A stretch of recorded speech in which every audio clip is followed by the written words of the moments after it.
Hey everybody, and welcome back. Today I'm going to show you how you can easily make these really cool lamps yourself, all for under $10.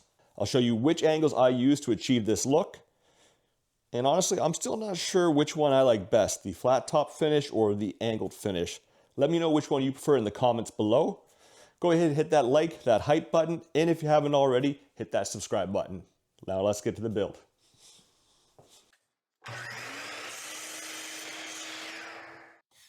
So I saw a picture of these lamps online and I thought they looked pretty cool. So I wanted to give it a shot. And I've always really enjoyed angles. Well, it's kind of a lie. I don't enjoy figuring out angles. I just enjoy the way they look.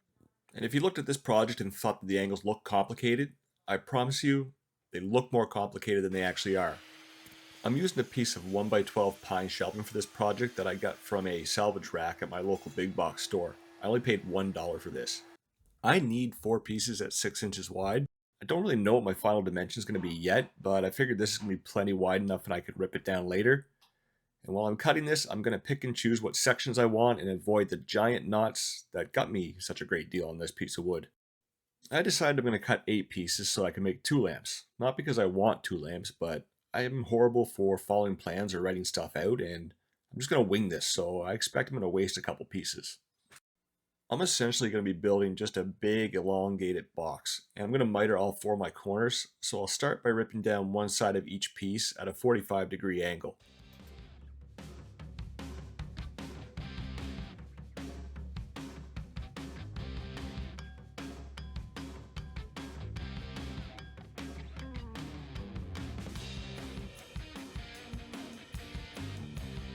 Once I measure my light and find out how wide the inside of my box needs to be, I can go ahead and cut the 45 on the other side of my pieces. These lights were only $6 a piece, and I'll leave a link in the description.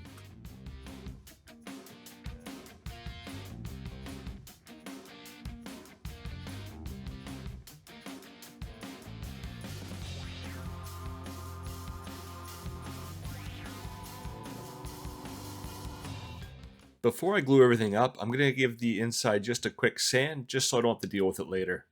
Probably my favorite way to glue up small boxes is to just use some masking tape as clamps. The glue is going to be plenty strong enough once it dries, so the masking tape is just going to keep the corners nice and tight while it sets up. And I should mention that I used a straight edge to make sure I had one edge perfectly flush so that I could reference it later for my next cuts.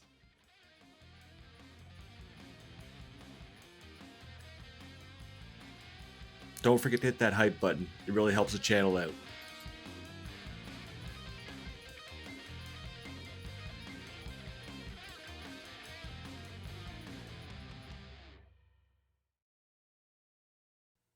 Once the glue's all dry, you just pull your tape off and you get some pretty tight looking miters.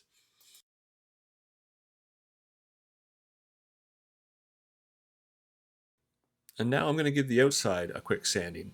This will just get rid of any glue squeeze out there might be and let it sit nice and flat on the table saw when I make my next cuts.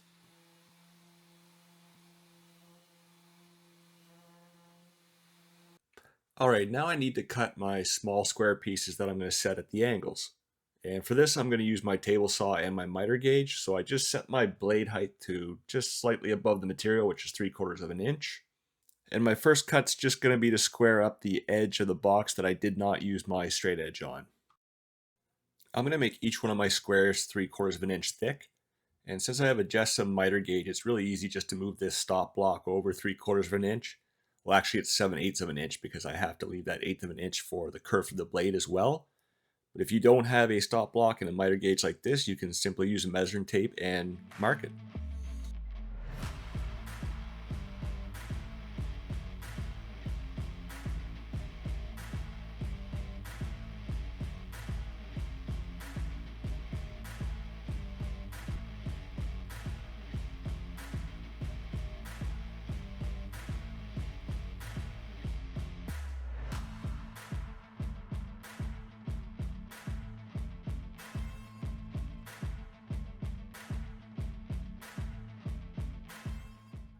Alright, so I got all my pieces cut, and now it's time to try and figure out these angles.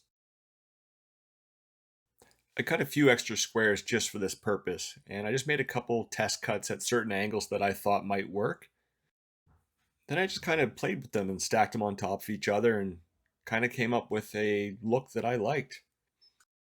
No, I don't want to downplay it, make it seem like this was extremely easy. It did take a little bit of trial and error, and it did make the old noggin stutter a few times. But I was able to decide that a 15-degree cut would make it work. I built myself this little jig with the T-track in it, just so I could clamp down my pieces and make all my cuts in the table saw. There's all kinds of uses for a jig like this, and it only takes a few minutes to make. And once I get my blade lined up, I can leave my fence in this exact spot for every cut.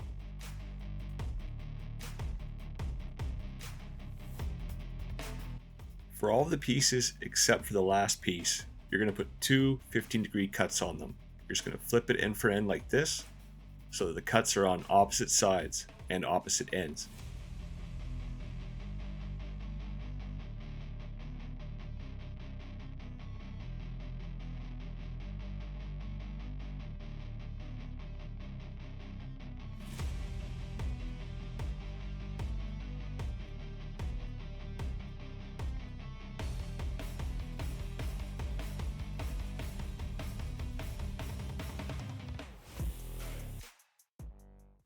And just cut as many pieces as you like for your design.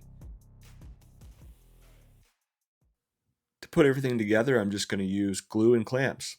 And I'm going to do my glue up in sections and just let a couple pieces dry at a time. I just don't feel like messing around with like 4 or 5 little pieces. I'll just end up getting frustrated.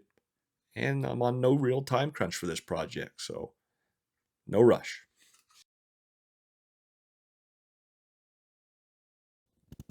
So this is where I started second guessing the design. And I couldn't make my mind up whether I wanted the top piece to finish with an angle or straight across. But thankfully I had enough material to make 2 lamps, so I get to do one of each. It's almost as if I knew I was going to be indecisive.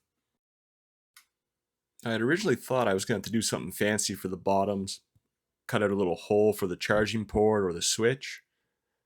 But then I realized with the angles that I made this, I can actually just drop this puck light right in from the top. So no need to get fancy with the bottom. I'm just going to cut a square and fill it in. I mean, who wants a fancy bottom anyway? Now, I've been sanding everything as I go, so now I just have to kind of touch up and make sure I didn't miss any of the fine detailed corners. And then I'm going to apply some stain. And again, I couldn't make up my mind which stain I want, so I chose 2. Oh, I almost forgot. Here's a tip. If you got big hands, you're going to want to stain the inside of these before you put the bottom on.